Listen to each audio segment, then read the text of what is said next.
Hola, mi nombre es Andrés Cuervo, bienvenidos a un episodio más de Beyond the Scenes, donde tengo conversaciones con amigos, gente de la industria, del entretenimiento, de las artes, y hablamos un poco más allá de lo que hacen en su carrera. Hoy me acompaña mi amigo Emilio Guidé, pero bueno, aquí en Beyond the Scenes exploramos un poco más allá de lo que es la carrera. Sin embargo, quisiera que en trasfondo me hablaras un poquito como de incursionar en el séptimo arte y en lo que es la producción de video, y de ahí en adelante seguimos hablando de diferentes cosas. En cierta forma, el que yo esté en este mundo no es muy accidental. ¿Por qué? Porque mi papá era un realizador de cine principalmente comerciales. Así que desde pequeño yo pues, he estado envuelto en los sets, en la filmación, en las cámaras, en las luces, desde muy chiquito. Y eso pues nada, una cosa que crecí en eso. Y aunque en un momento pensaba que era simplemente algo interesante, pero no una cosa que me iba a interesar como para hacer mi carrera, mi forma de ganarme la vida, pues resultó así. Según fui creciendo, pues cada vez me interesó más y ya al punto de decidir que iba a estudiar en la universidad, pues esto fue lo que escogí y bueno, ha sido mi vida hasta ahora, mi vida profesional. Igual, tú me comentabas que te interesaba mucho la ingeniería y que como que te empezabas a dirigir hacia estudiar ingeniería y después cambiaste de carrera. ¿Por qué te interesó al principio la ingeniería? Me interesó siempre de niño todo lo que era así, cuestión de tecnología, mecánica, cosas de esas. Yo tuve desde muy niño, tuve hobbies de esto de armar carritos de plásticos, modelos de aviones, de cohetes. Después tuve el hobby de unos cohetes que se disparan y caen después regresan con paracaídas. Eso fue muy popular cuando yo era niño.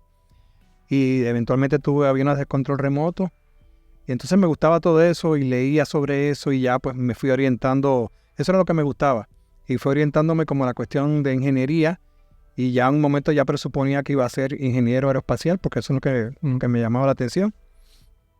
Yo me acuerdo que hasta yo dibujaba aviones y qué sé yo, y cohetes y cosas.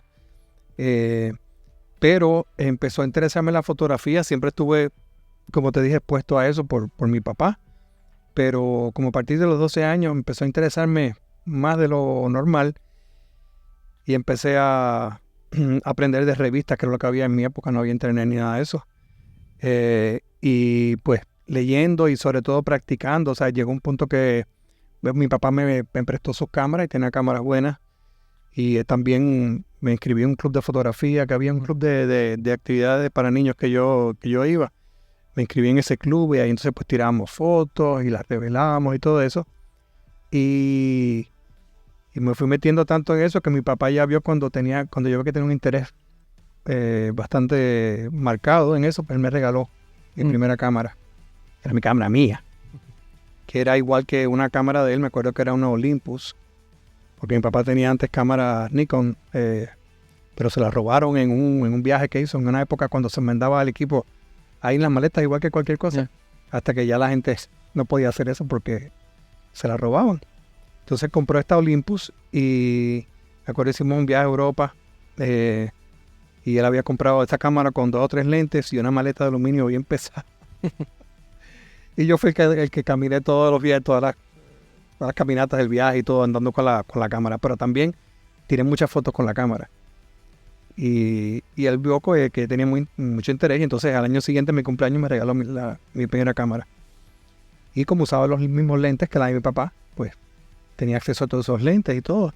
Y por ahí empecé a hacer fotos y siempre leyendo libros. Había una colección que él tenía de libros de Time Life, que era una enciclopedia de la fotografía fascinante, más todas las revistas que había en aquella época, Popular Photography y otras más.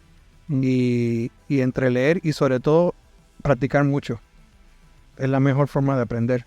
Tú tiras la foto, ves cuando sale bien, cuando sale mal.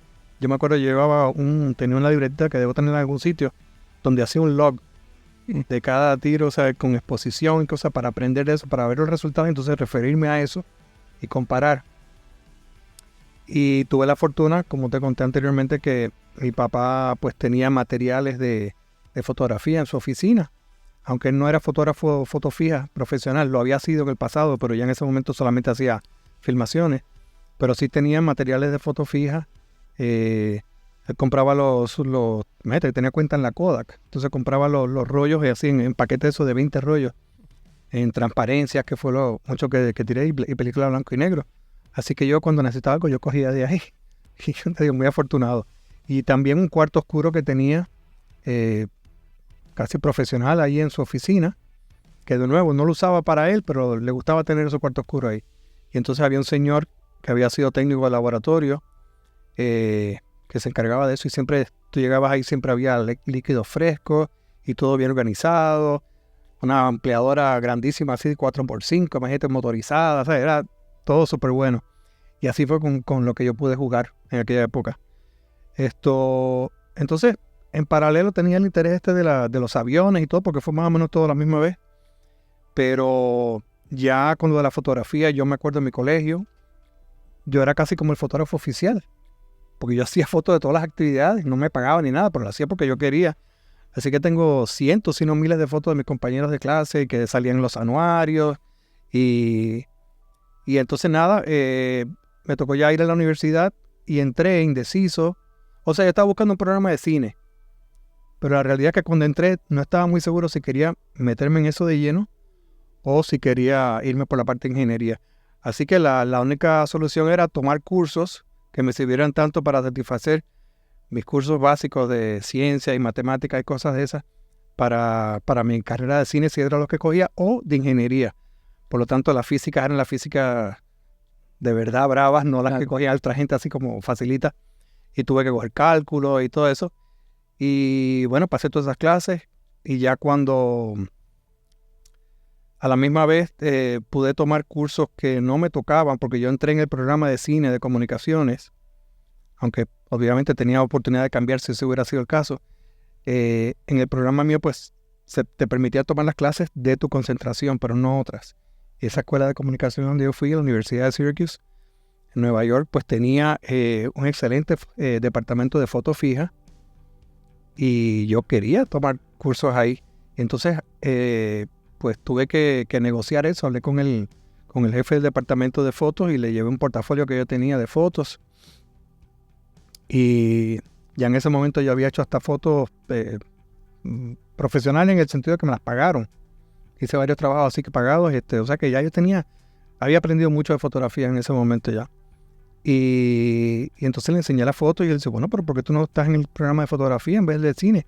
Y entonces le conté, no, que mi familia, mi papá pues tiene una compañía de esto de cine. Yo pienso probablemente entrar en esa compañía cuando me gradúe y todo. Pero bueno, al ver mi interés, me permitió primero ser oyente en una clase de fotografía en primer año de universidad. Que las clases de fotografía no empezaron hasta el segundo año. Claro.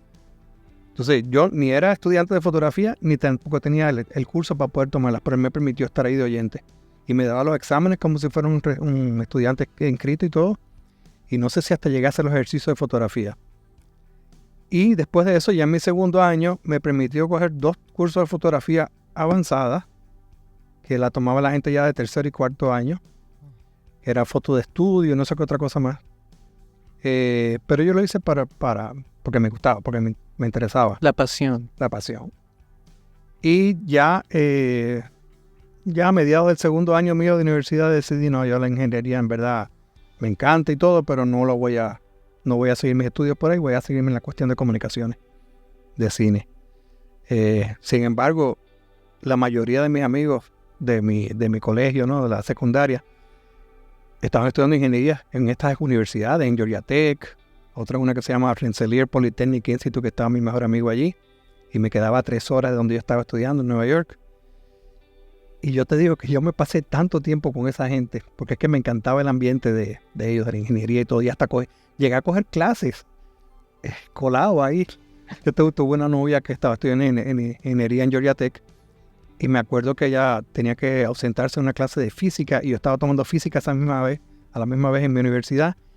Y entonces yo fui y me senté ahí, le tomé notas y todo. Y en un momento hasta estuve considerando transferirme a esa universidad politécnica por un tiempo, pero nada, al final no se hizo. Y esto ya, llegando al punto de mi graduación, pues contemplé si hacer una maestría y tomé los exámenes eso de admisión para hacer ese proceso. Pero al final yo dije, no, en verdad yo lo que quiero es empezar a trabajar, yo quiero empezar a filmar, a practicar. Y eso hice, me gradué y ya al mes estaba trabajando con mi papá. Empezando ahí yo hice de todo, o sea, yo de asistente de producción, como cualquiera. No, el único privilegio era pues que tenía esa posición ahí, con, o sea, todo el apoyo y todo de mi papá y todo, pero en verdad pienso yo que yo me gané las cosas, no fue casi que me las regalaron. Porque le metí mucho esfuerzo a eso y logré muchos cambios, cosas que yo vi que se podían cambiar y yo por ejemplo fui el que sugerí que se comprara la primera computadora allí, una época cuando eso no era muy común, y entonces empecé a hacer los estimados de producción, o sea, los clientes eran agencias de publicidad que le mandaban estos guiones y entonces pues se hacía un estimado de cuánto iba a costar ese proyecto. Esa era la cotización. Pues eso todo naturalmente se hacía a mano antes, en una plantilla, y tú con un lápiz ibas escribiendo, ibas sumando con una calculadora, borrabas cuando tenías que borrar, lo repetías, que sea, hasta que llegaba un número que te gustaba y lo mandabas. Pues yo hice eso en computadora por primera vez. Y esto fue en Puerto Rico y yo fui el primero que hice eso en computadora. Porque le vi el potencial y todo, y bueno, y esa es otra posible segunda vida que hubiera tenido, porque cuando me di cuenta que me encantaba esa cosa de las computadoras. Yo en la universidad tomé un curso de programación, un solo semestre, y me encantó. Lo que pasa es que fue ya al final de mi carrera universitaria, ya no tenía sentido, pero si hubiera sabido que eso me iba a gustar tanto, posiblemente me hubiera ido por ahí. Algo que me llama la atención en esta parte de la conversación es que el impacto que tuvo para ti lo lúdico en la niñez, el jugar, porque fue el jugar armando carritos que despertó tu pasión por la ingeniería y fue el jugar prácticamente con las cámaras. De ahí venían todos los intereses, el jugar con eso, exactamente como lo has puesto, así lo veo yo. Y lo veo como algo muy interesante porque hoy en día, o sea, los niños de hoy también juegan. O sea, los juegos en la computadora o en los videojuegos son válidos, pero considero yo que cuando tú tienes la posibilidad de jugar con Legos, de jugar con cosas técnicas, con cosas tangibles, manuales, también despierta otro tipo de interés, otro tipo como de pasión. También de destrezas que desarrollas también. Así es, ¿no? Entonces, en esa conversación como que veo mucho eso, esa constante, ¿no? De que el juego, lo lúdico, está bien, tú leíste revistas, te interesaste por la educación, pero más que nada fue lo lúdico lo que tuvo un impacto bastante importante en lo que terminaste haciendo en tu universidad. Yo pienso que también proviene de una curiosidad básica y por todo. O sea, yo soy una persona muy curiosa, me gusta aprender, me gusta el conocimiento por el placer de saber algo, ¿no? Y los retos así también, pero sí, retos así como que me gusta el reto intelectual, ¿no? De tener que, ¿cómo se resuelve esto? ¿Cómo se puede resolver este problema? Y entonces todos esos intereses pues tenían ese factor común. Pues cómo yo hago para que esto me salga bien cuando estoy montando este carro, cómo funciona el carro, cómo funciona el motor. Una vez monté un modelo de un motor V8 que con eso era como transparente. Y tú tenías que armar todas las piezas. Y podías ver plástica. Entonces, las bujías, engranajes. Un motor eléctrico y las bujías eran una bombillita. Y funcionaba con un motor, de verdad, pero era para demostrar. Y se aprendía muchísimo con eso. Claro. ¿Entiendes? Y sí, y la fotografía también, o sea, es como yo puedo lograr tal efecto, o si yo quiero hacer esta foto así para que me quede asado, ¿qué tengo que hacer? Son cosas así que estimulan mucho la... También dentro de tu historia me parece interesante el hecho de que tu papá ya estaba en la industria, es decir, que tú como que creciste en esa cuna de gente creativa. Tengo entendido que tu abuelo también era artista, era músico. Y cualquiera diría, bueno, ese va a ser artista ya dádolo por sentado. Pero lo que tú decías, no fue que a mí se me dio todo. Naciste en unas circunstancias que ayudaron favorables, que te encaminaron, pero tú tuviste que lucharlo también. Sí, y yo trabajaba como el que más, o sea, yo nunca me tú nunca me ibas a haber recostado a mí. Incluso nosotros tenemos un estudio y a veces en lo que estaba pasando algo, que tenían que montar algo, yo ponía a barrer. Y la gente decía, pero deja eso. Y dice, no, pero es que yo tengo que estar haciendo algo, ¿me entiendes? Yeah. Y sí, yo, o sea, pienso que yo me gané lo que tuve, ¿no? Siempre con el agradecimiento de que tuve una oportunidad que mucha gente no tiene, lo que le cuesta mucho más trabajo, claro, obtener.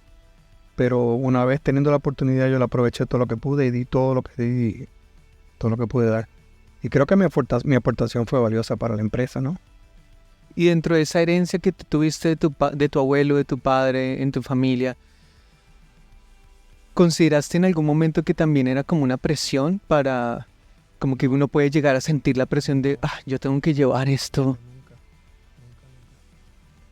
Lo que sí yo, ¿verdad? Mirando hacia atrás, cómo se desarrollaron las cosas, te había contado que la compañía duró un total de 38 años, desde que mi papá la fundó, de los cuales yo tuve los últimos 20 años en la compañía, pero tuvimos que eventualmente cerrarla por factores económicos y eso, cambios en el mercado y decisiones que tomamos y eso, pero yo, o sea, tuve siempre como que esta idea de que yo iba, vamos a decir, a heredar ese negocio, que yo iba a continuar ese negocio, pero nunca visualicé la forma en que eso se iba a dar. Era una cosa que estaba en el futuro ahí, pero nunca le di forma a esa. Y entonces no sé si era que en el fondo, sin yo darme cuenta, era una cosa que no tenía, para la cual no tenía interés, o simplemente venía de mi forma de ser, así que yo nunca fui una persona muy así... ambiciosa, o cómo lo escribes. Pero de ponerme metas, que es una buena forma de lograr cosas. Te pones una meta y vas a hacer lo que tienes que hacer para llegar ahí. Yo nunca fui una persona así. Quizás hoy en día tampoco 100%, pero más que antes. Yeah. Porque me entiendo que eso es una motivación, una guía, ¿no? Yeah. De manera que si yo hubiera tenido una meta, vamos a decir, yo quiero llevar a esta compañía a tal nivel y quiero hacer tal cosa, a lo mejor hubiera tomado otras decisiones, ¿ves? Pero, no sé, inmadurez, falta de conocimiento, nunca fue por falta de interés. ¿Te viste más como artista que como administrador de una empresa? ¿O crees que eso no fue realmente un factor? Sí, pero no te diría tanto artista, porque yo no me considero una persona tan artística. O sea, comparándome con otra gente, he visto que hay gente mucho más artista que yo. Yo sí tengo como que, no sé, tengo el interés para resolver problemas y tengo sensibilidad artística, pero no me considero tan artista, ¿ves? Yeah. Hay gente que es mucho más artista que yo. Si quieres, pues yo soy, si se va a decir algo así como más técnico. Okay. Aunque no soy el más técnico tampoco. Yo creo que tengo una buena mezcla de ambas cosas. Sí, pero hay gente que es mucho más artista que yo, definitivamente. Mi papá tampoco era así tan artístico, era como... Mi papá era una persona muy emprendedora, eso sí. Yeah. En eso mucho más que yo. O sea, mi papá... Alguien le decía, mira, tal vez podemos hacer un negocio de esto. Sí, ¿para dónde es? ¿Cuándo? Hacemos, Pablo. Aquí tienes esto. O sea, mi papá era así. Arriesgado. Súper arriesgado, súper arriesgado. Yo decía que una vez, una comparación que hice una vez, que él era como un toro. Tú sabes que el toro tú le pones la capa y el toro embiste ahí, no importa que eso no sabe que, ni aunque le esté esperando ahí la espada o lo que sea, el toro embiste. Mi papá era así, pienso yo. O sea, simplificándolo al máximo. Pero era así, era como que se le metió una idea en la cabeza y no era, pienso yo, no era de esas personas que analizan mucho de que si esta es la alternativa A, la B y la C es buena por esto, pero la A tiene esta virtud y mi papá no. Mi papá veía una oportunidad, ¡fua!, por ahí se iba. Te digo, sin titubear. Y yo creo que por eso mismo logró muchas cosas. Claro. Y también cometió muchos errores. Claro. ¿Entiendes? A mayor riesgo, mayor oportunidad de ganancia, pero también las pérdidas son más fuertes. Así que fue un arma de doble filo. Y por eso pues lograron muchas cosas. Inclusive a instancias mías pues logramos construir un edificio. Porque yo vi, tan pronto ya estuve unos cuantos años cuando yo entré a trabajar, mi papá estaba en la segunda oficina que había ocupado. Primero él empezó un pequeño espacio en la oficina de unos amigos que le alquilaron una esquinita ahí. Después él se quedó con ese local, después cogió el local del frente, después abajo había una farmacia y convirtió eso en estudio. Y después de eso mi papá se mudó a otro edificio donde estaba ya integrado a oficinas y un área de estudio ahí, que había sido una antigua agencia de publicidad con una casa productora hermana. Y después de eso, ahí fue cuando yo entré a trabajar y pues vi los trabajos que pasamos, por ejemplo, empezábamos a hacer ya sonido directo, que no era muy común en Puerto Rico. Se hacía todo lo que llamaban en playback. O sea, se grababa sin sonido, pero tú ponías una cinta, dabas playback con la cinta pregrabada del diálogo que fuera, y los actores tenían que... ¿En vivo? En vivo. Wow. Entonces, eso funcionaba. Claro, no es igual que el sonido. Que es diferente al ADR que le llaman acá, donde el opuesto prácticamente. Exacto, sí. Claro. El actor seguía con la grabación. Eso se había convertido como una ciencia, un arte. Pero ya se empezaban a hacer comerciales de sonido directo. Entonces teníamos el estudio, que una de las cosas que primero hicimos, el estudio tenía mucho eco. Y entonces dije, bueno, esto hay que resolverlo porque así no sirve. Y entonces encontré que había un servicio que te ponían como una pulpa de papel, se bombeaba con un adhesivo, con unas máquinas así, era como un spray. Te llenaban todo eso ahí. Primero cubrían todo lo que no iba a usar eso. Lo cubrían en plástico y qué sé yo. Y entonces te llenaban el techo de esa pulpa. Para insonorizar. Y cuando se secaba, eso era súper, ya no tenía eco ni nada. Me imagino que en ese tiempo era última tecnología. Porque he usado eso, pero eso se usaba. Eso lo ves a veces en estacionamientos. Por ejemplo, en los estacionamientos de IKEA, creo que tienen ese tratamiento. Y eso reduce mucho el ruido. Entonces teníamos también problemas porque el cuarto de edición que había al lado del estudio, pues cuando estaban editando ahí se oía en el estudio. Y entonces lo mismo, pues ahí tuvimos que levantar unas paredes para cerrar y qué sé yo. O sea que en ese proceso me encontré con un montón de problemas y yo fui el que le busqué solución porque era mi interés, ¿no?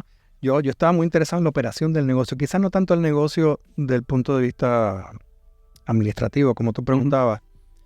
A mí no me interesaba la contabilidad, aunque tuve que aprender de eso y todo, pero no me interesaba eso. Me gustaba la parte de cómo hacer las cosas y cómo hacer que las cosas corrieran mejor. Yeah. Y entonces, en vista de todos los problemas que habíamos tenido y que estábamos necesitando más espacio, qué sé yo, pues me vino la idea a mí de mudarnos, ¿no? Ya que de aquí tenemos que salir. Aparte que nosotros estábamos alquilados y entonces pues me gustaba la idea de algo que fuera de nuestra propiedad. Y después de varios años ahí, pues empezamos a buscar sitios para comprar que pudiéramos habilitar para convertirlo en estudio. Y dimos bastantes vueltas. Y no aparecía nada. Porque ya yo conocía los problemas que habíamos tenido anteriormente en estos edificios industriales.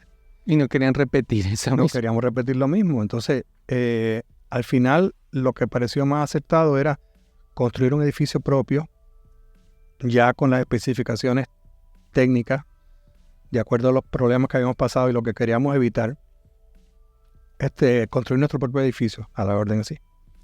Y eso fue lo que hicimos. Wow. Y eso ha sido el proyecto más interesante de mi vida, porque fue fascinante. Duró ahí como un par de años. O sea, yo estuve encargado ahí con el arquitecto de especificar qué es lo que se iba a hacer, qué iba a hacer falta. Y trabajé con el arquitecto muy de cerca y me fascinaba ver cómo él podía resolver los problemas de espacio, cómo se encajaba una cosa con otra. Y llegamos a tener nuestro propio edificio. Claro que eso fue, ya tú sabes, el impacto económico que tuvo eso fue, a fin de cuentas, nefasto. Ya. Porque, por varias razones, ¿no? Pasaron ciertas cosas que nos pusieron en la situación económica muy apretada y tenemos el agua al cuello al final. Y después de 5 años vendimos el edificio. Irónicamente, al vender a los 5 años se le ganó dinero a eso. Okay. Pero no se evaluó el predio. Sí, se le sacó dinero. Pero había tantas deudas, o sea, que habíamos incurrido por estar ahí y atrasos con la gente que le díamos dinero y qué sé yo, que cuando entró ese dinero, enseguida se fue. Wow. Y lo último que quedó fue para habilitar un espacio nuevo, para mudarnos ahí. Y eso ahora costaba, no sé, $40,000 o por lo menos esa remodelación. De nuevo para volver a un sitio alquilado y qué sé yo, pero bueno, y más reducido, pero se hizo lo que había que hacer. Nada, lamentablemente 3 años después de eso, pues tuvimos que cerrar la compañía porque ya ocurrieron otras cosas que no nos dejaban alternativas. Y ahí me parece interesante porque es ahí en ese proceso de construcción donde como que resurge esa pasión por la ingeniería, por ver cómo todo estaba encajando, como que siempre estuvo ahí, ¿no? Cierto. Otra cosa que me llama muchísimo la atención es el trasfondo cultural que hay en tu familia, porque hablamos de Cuba, hablamos de Puerto Rico, y son como esas diferentes etapas, porque tu familia vivió un Cuba muy diferente al Cuba que es hoy en día, y tú viviste un Puerto Rico también muy diferente al Puerto Rico de hoy en día, completo. Habla un poquito acerca de ese trasfondo de tu familia en Cuba, porque me pareció muy interesante pre-revolución y cómo era que ustedes estaban posicionados en Cuba para algo que yo ni me imaginé que Cuba era como un punto neurálgico para la producción en el Caribe. El trabajo que hizo mi papá en cine en Cuba fue muy a principios de su carrera. Sé que él hablaba de un documental que hizo para la Standard Oil, que era lo que era la ESO. Uh-huh. Él hizo un documental y el conocimiento que mi papá adquirió y las cosas que hizo simplemente venían de su propio, o sea, fue autodidacta completamente. Uh-huh. Y trabajó de fotógrafo de foto fija también para publicidad.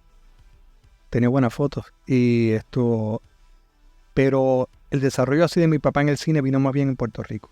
¿Entiendes? Las semillas estuvieron puestas ahí en Cuba, donde trabajó también en publicidad, como te dije. Porque es que yo no me imagino trabajar en publicidad en la Cuba de hoy. ¿Sí? No hay producto, no hay nada. Pero en la Cuba de ese entonces era una cuestión total. Cuba era la joya del Caribe, era el país más desarrollado y en muchas cosas de Latinoamérica. Cuba era otra cosa, lo que pasa es que estaban pasando cosas que tampoco eran justas, ¿no? Mi papá participó en esa revolución contra el dictador Batista. Uh-huh. Y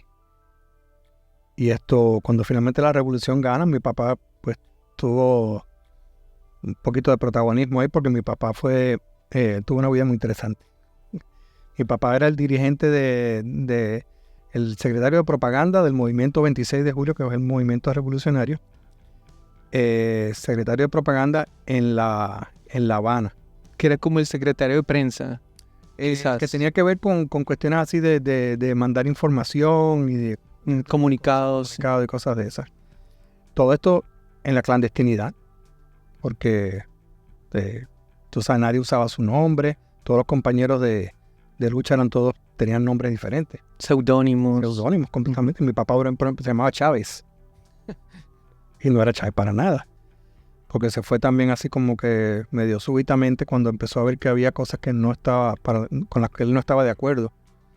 Del nuevo régimen. Porque fue como algo donde la gente que buscó la libertad del gobierno de Batista y los abusos que tuvo el gobierno de Batista pusieron sus esperanzas en un nuevo régimen que a la final... Su vida se jugó y mi papá perdió muchos compañeros de lucha que los mataron. Pues, tú sabes. Así que se arriesgó a la vida y todo. Y al final, pues para una cosa que no era.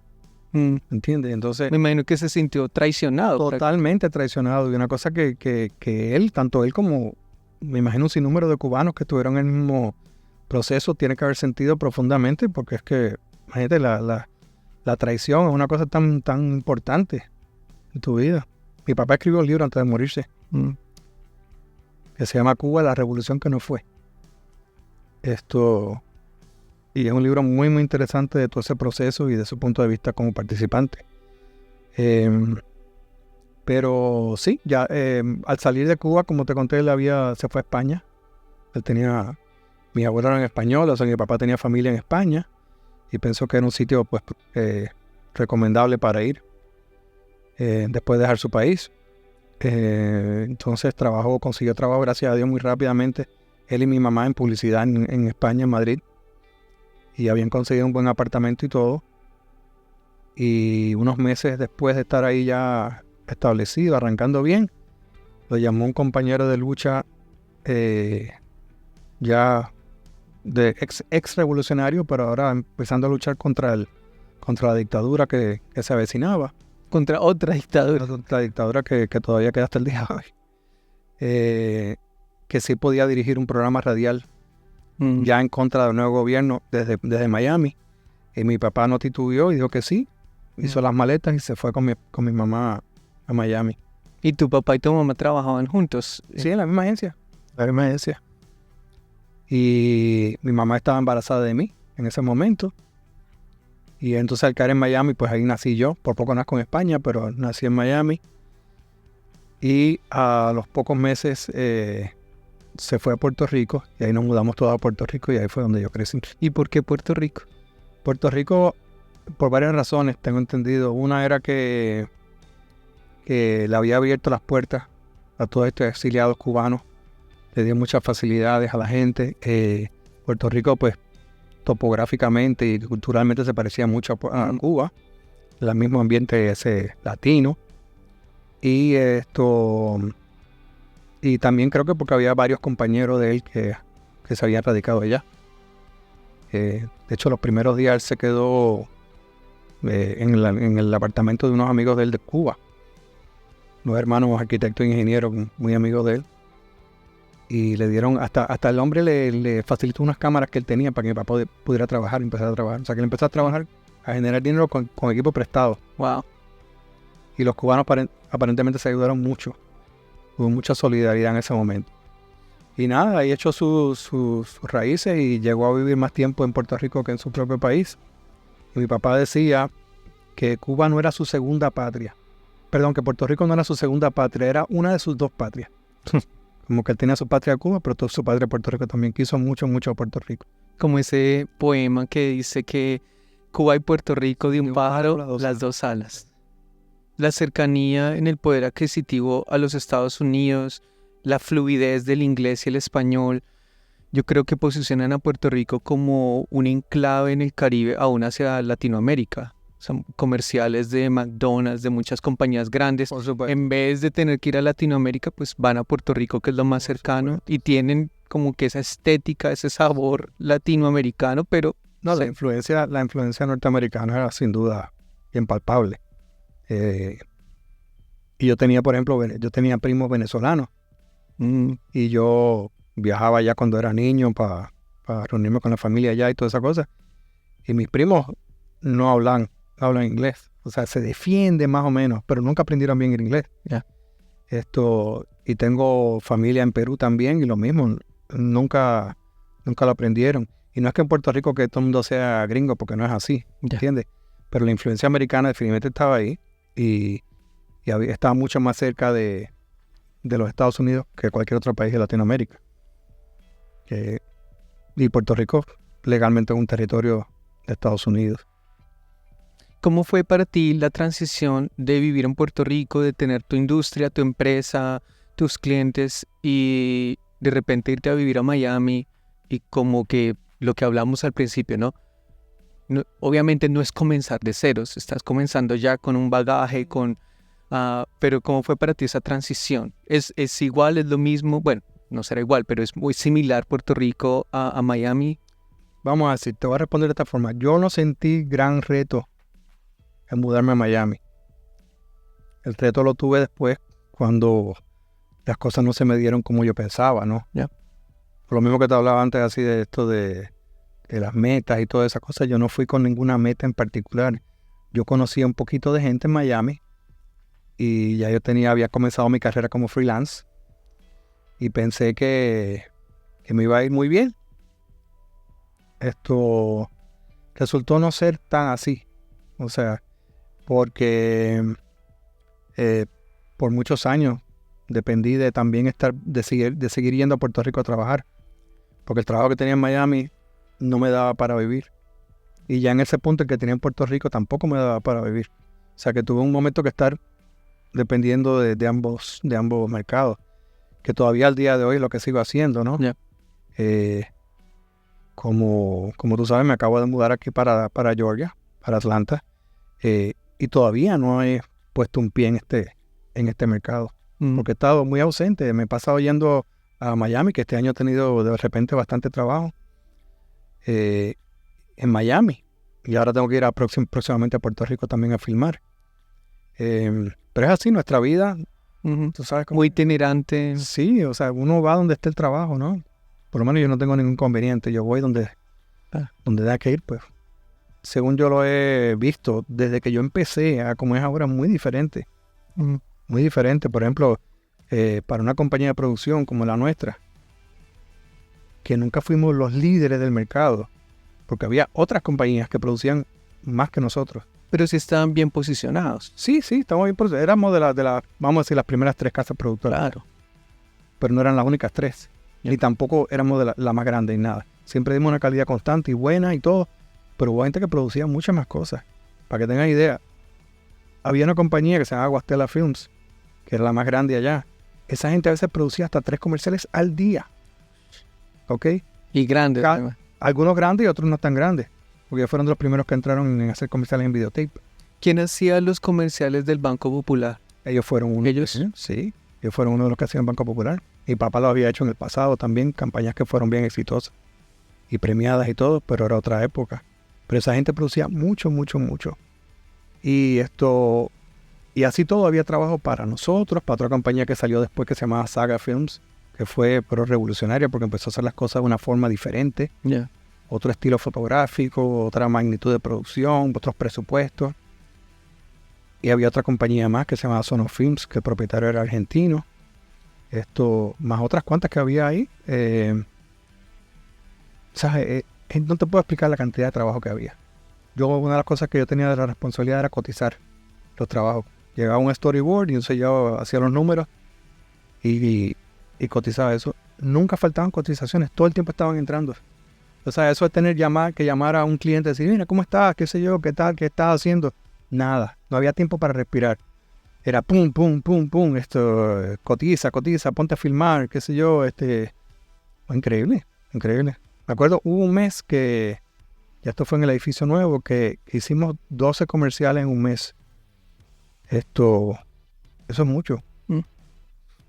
12 en un mes es prácticamente más varios por semana. Teníamos filmación de día y de noche teníamos una preproducción con la agencia, de noche. Tú sabes. Pero nada, eso, tú sabes, como todo tiene su final.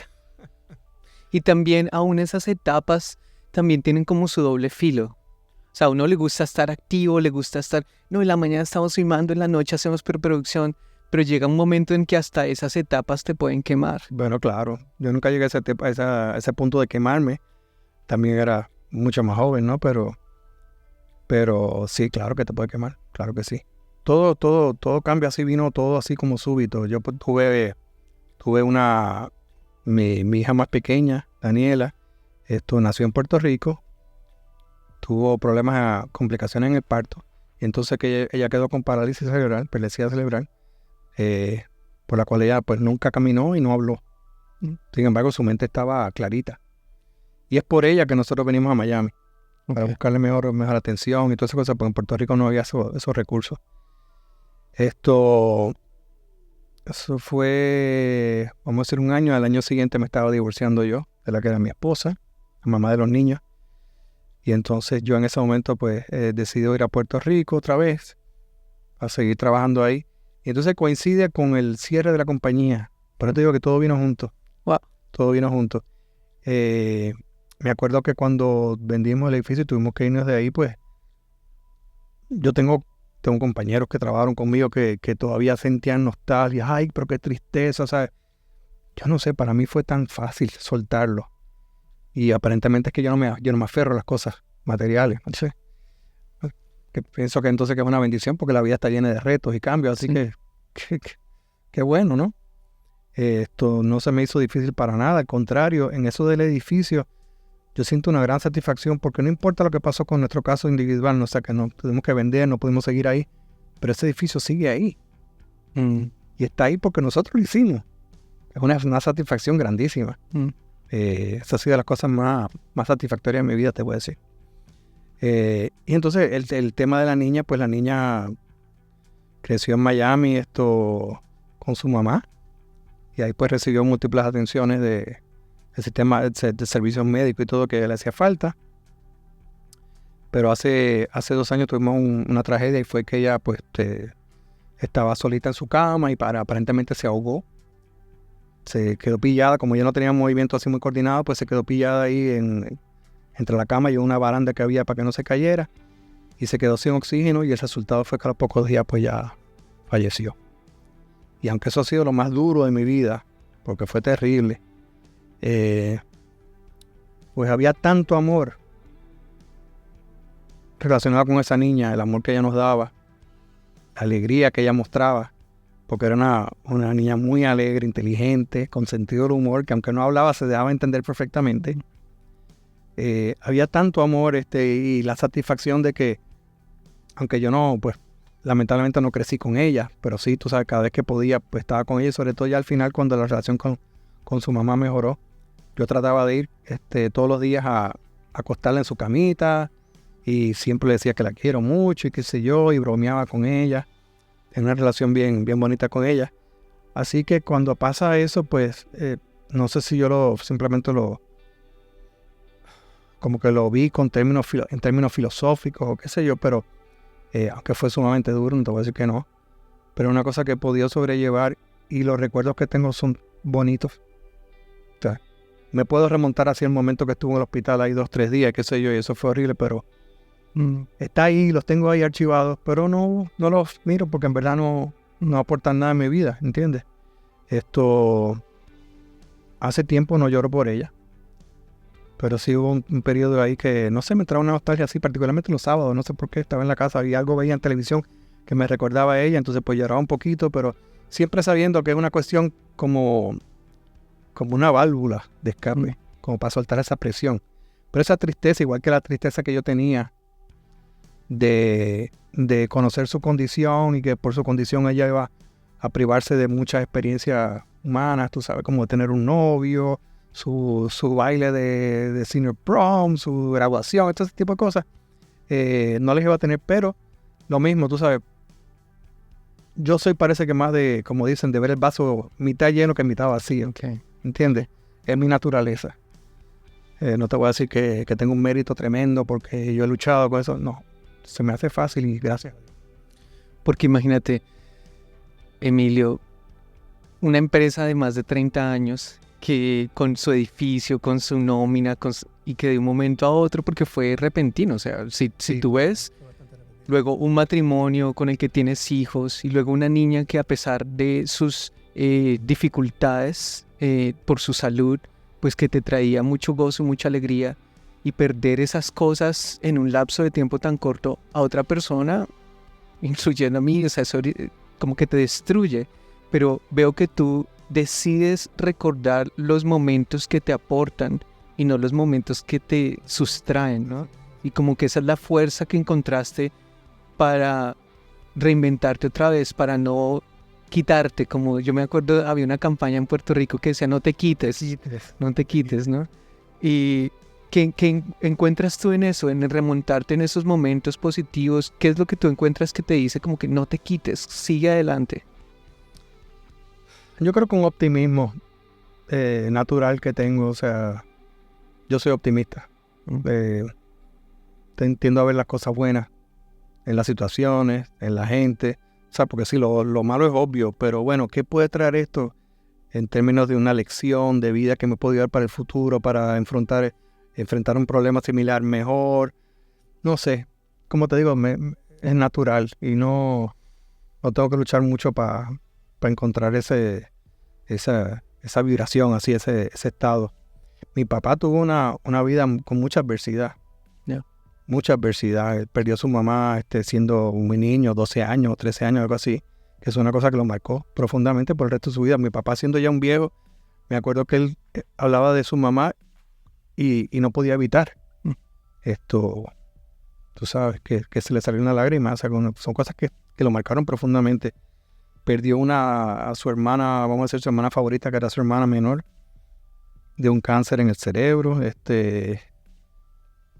Tantas cosas nos pasaron, o sea, lo mismo de Cuba, de la lucha esa, de gente que murió, que él conocía, eran sus amigos.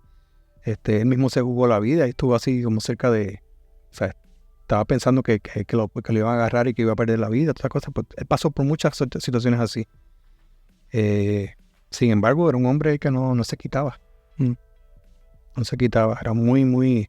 Me acuerdo que una vez en estas crisis que tuvimos con el negocio de momentos muy difíciles, él dijo, esto no es nada para lo que yo he pasado en mi vida, esto no es nada. Otro tema concurrente en tu historia es no apegarte a las cosas. Y yo lucho con eso en lo personal, ¿no? Porque a veces uno dice, bueno, mi casa, mis cámaras, lo que he logrado, y como que uno llega a equilibrar quién es por lo que tiene, sobre todo en esta sociedad de alto consumo, Claro.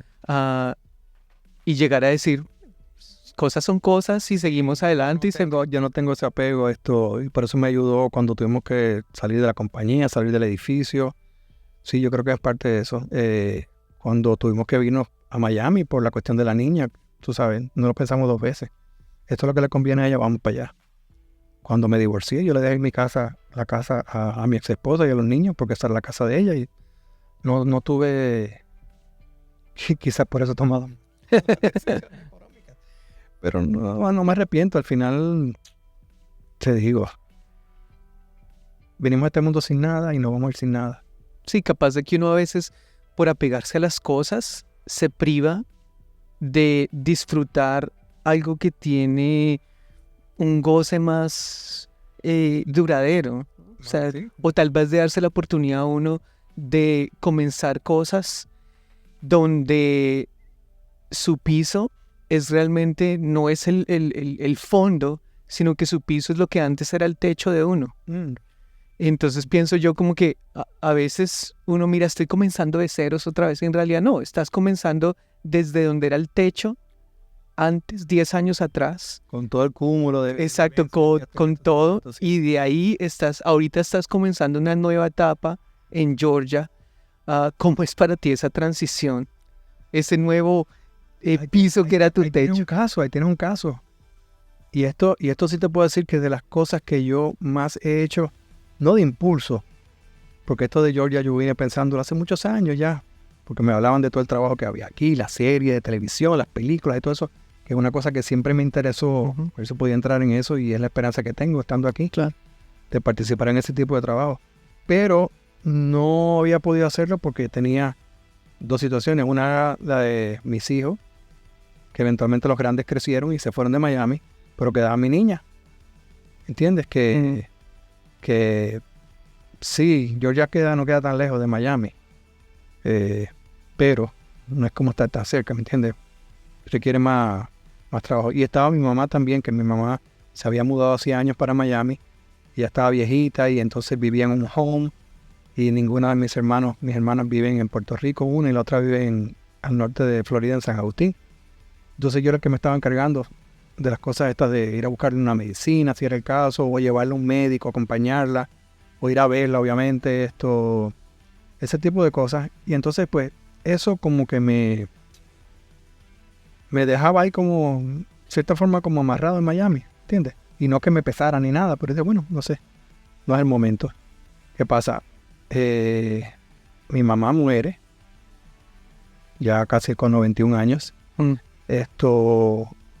Y pasa después la tragedia de mi hija, que obviamente no hubiera querido ninguna de las dos cosas, ¿no? Pero de repente un día dije, wow, como que tengo esa libertad ahora. También yo tenía una relación con una novia que pues eso lamentablemente también se disolvió. Y así que yo he estado solo, ya llevo varios años solo, y de entonces dije, wow, puedo hacer la movida y no voy a afectar a nadie ahora mismo. O sea, nadie se va a quedar sin mi atención, ni nada, sino que ya mis hijos están grandes, están fuera de aquí, o sea que... Pero sí, lo vi claro, como quizás como nada he visto en mi vida. Wow. Y me puse eso como meta. ¿Te acuerdas que te dije que Sí. yo no era muy de meta? Me puse como meta, yo tengo que acabar en Georgia. ¿Qué sé yo qué tengo que hacer? Pues tengo que conseguir casa. Tengo que ver cómo salgo de aquí. Coincidía con que mi contrato en la casa que yo vivía en Puerto Rico ya se vencía. Yo tenía que dejar ese apartamento, ese townhouse en enero. Y entonces apunté todos los cañones para venir acá. Tuve que hacer más de un viaje para conseguir casa. Se me hizo un poco difícil, pero la conseguí en el segundo viaje. Averigüé todo lo que había que averiguar de la mudanza, todas esas cosas. O sea, me propuse, eso fue como que mi prioridad número 1. Y ya, se hizo, se dio, y aquí estoy. ¿Y tus planes ahora, estando aquí en Georgia, están muy encaminados en la parte narrativa, porque has explorado bastante la parte comercial, la parte corporativa? ¿Consideras que que esta es una etapa propicia para ti, porque con esto quiero también decir que yo he considerado que muchas personas piensan, bueno, pero esto no surgió, esto se derrumbó, tuve que volver a empezar, esto, y ya estoy en una edad donde volverme otra vez a poner a inventar prácticamente, pero en tu caso es como que, no importa, vamos a darle. Eso a mí me anima. Es que te digo, no tengo nada que perder. Exacto. Te lo juro que siento que no tengo nada que perder. O sea, si no lo hago ahora, ¿cuándo voy a hacerlo? ¿Entiendes? Y espero, o sea, yo confío en tener todavía unos cuantos años de vida. Bastantes espero. Así que, ¿por qué no? Y más como te digo ahora, tengo libertad, no tengo a nadie así. Tengo 2 gatos que no los voy a soltar y esos son mis hijos peluditos. Pero nada, ya mis hijos están grandes y todo el mundo está encaminado y sí, lo quiero probar porque es una cosa que siempre tuve ahí como dicen, in the back of my mind, pero no encontraba la forma de hacerlo. Originalmente la meta, o decir, la meca era Los Ángeles, Hollywood, ¿no? Pero yo me veía que estaba envuelto con 20 compromisos en la empresa de nosotros y digo, bueno, como no hay forma que yo pueda dejar esto porque ya sentí un compromiso, aparte que una cosa que me beneficiaba.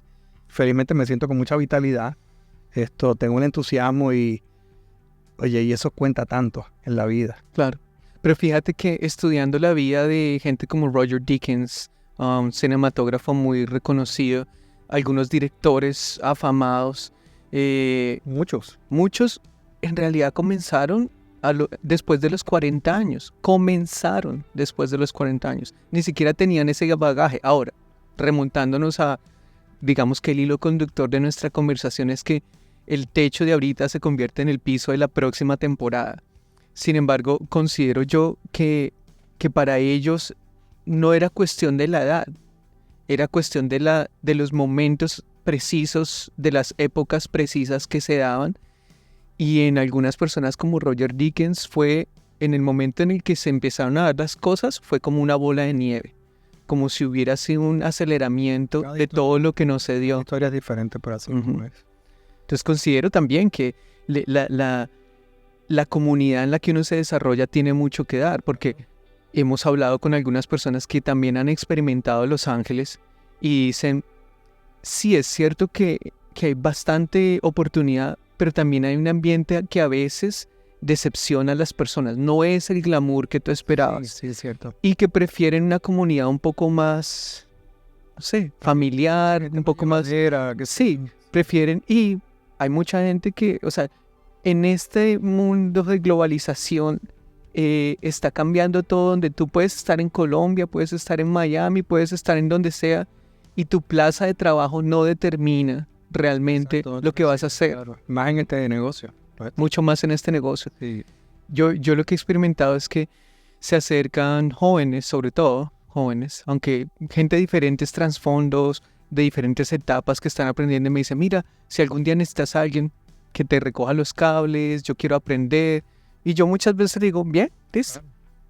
Y nunca más. Nunca vienen. Se desaparecen. Entonces yo creo que ahí está la importancia en la persistencia, ¿no? Sí. Y de a pesar, algo que puedo resaltar de nuestra conversación es, a pesar de las dificultades, perseverar, insistir. Tiene un valor incalculable. Uno puede ser que se equivoque, que no tome esa oportunidad, pero bueno, va a haber otra. Y cuando llegue, tomar esa oportunidad de una forma distinta. Me anima mucho, aún como un reto para mi propia vida, lo que tú dices. Uno tiene que esforzarse en ver no el vaso medio vacío, porque uno es el que se está privando de la oportunidad de ver las cosas de forma distinta. Cuando la limitación te la pones tú mismo, eso no tiene nombre. Está bien que uno va a tener contratiempo, adversidad, gente que no quiere atenderte, qué sé yo, pero cuando uno mismo es el causante de eso no tiene perdón, ¿entiendes? Pero uno no se da cuenta en el momento. Y es este temor al fracaso, que te paraliza, ¿sí? Y al final, lo que prácticamente muchas de las cosas que hemos hablado determinan que el fracaso va a venir. Claro. El fracaso va a venir. No es tanto el temor al fracaso, es qué va a pasar cuando fracases, qué tipo de persona realmente eres. Exacto. Cuando tú te pones a leer así de gente que ha tenido mucho éxito en la vida, te das cuenta que su vida está llena de fracasos. Yeah. ¿Por qué? Porque son gente que se lanzan y tienen fracaso una y otra vez y se repite, pero no se quitan, no se dan por vencer y eventualmente llegan a donde quieren.